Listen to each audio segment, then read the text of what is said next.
বন্ধুরা, আজকে আর আমার মুখ নয়, আজকে দেখাই মেটলাইফ স্টেডিয়াম, যেটাকে এখন নিউ ইয়র্ক নিউ জার্সি বলা হচ্ছে। কারণ মেটলাইফ নাম দিয়ে এই বিশ্বকাপে দেখানো বা ডিসপ্লে করা সম্ভব নয় কিছু এন্ডোর্সমেন্টের সমস্যার জন্য। তো সেই জন্য এটা new York new jersey stadium হয়ে গেছে। এখানে এই স্টেডিয়ামটা দেখানোর পাশাপাশি আমি গোটা এরিয়াটাই দেখানোর চেষ্টা করছি যে এখানে কিন্তু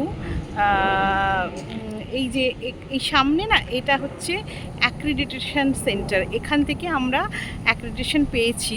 আমি অ্যাক্রিডিটেশনটাও দেখাবো এক্ষুনি, যে এই এই এই আমার হচ্ছে এই যে অ্যাক্রিডিটেশন, এই যেটা আমি পেয়েছি। তো বিশ্বকাপের অ্যাক্রিডিটেশনের তো একটা গুরুত্ব আছেই অবশ্যই। তো এখানেই ব্রাজিল মরক্কো ম্যাচ দিয়ে শুরু হবে আমেরিকার বিশ্বকাপ, মানে বিশ্বকাপের সফর আর কি, মানে ইউএস বিশ্বকাপ আর কি। এর আগে আজকে আপনারা সবাই মেক্সিকোর ম্যাচ দেখে ফেললেন। মেক্সিকোতে ম্যাচ হয়ে গেল, কাল কানাডায় হবে, আর তারপর দিন হবে এখানে। এবার যেটা হলো যে অন্যান্য জায়গায় কি হয়, এরকম দিন থেকে মিডিয়া সেন্টার খুলে যায়, আমরা কাজ করতে পারি, কিন্তু এখানে সেই স্কোপটা একেবারেই নেই।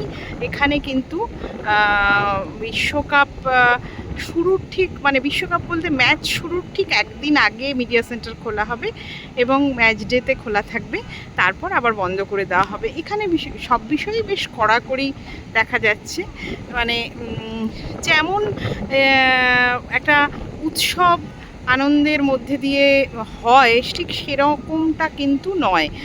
এখানে কিন্তু একটু কিন্তু কড়াকড়ি বেশি, এবং অনেক কিছুই অন্যান্য বিশ্বকাপের মতো হচ্ছে না। এই মোটামুটি স্টেডিয়াম নিয়ে আমি আমার যেটুকু বলার সেটুকু বললাম। বাকি ভিডিও আবার এর সঙ্গে সঙ্গেই থাকবে।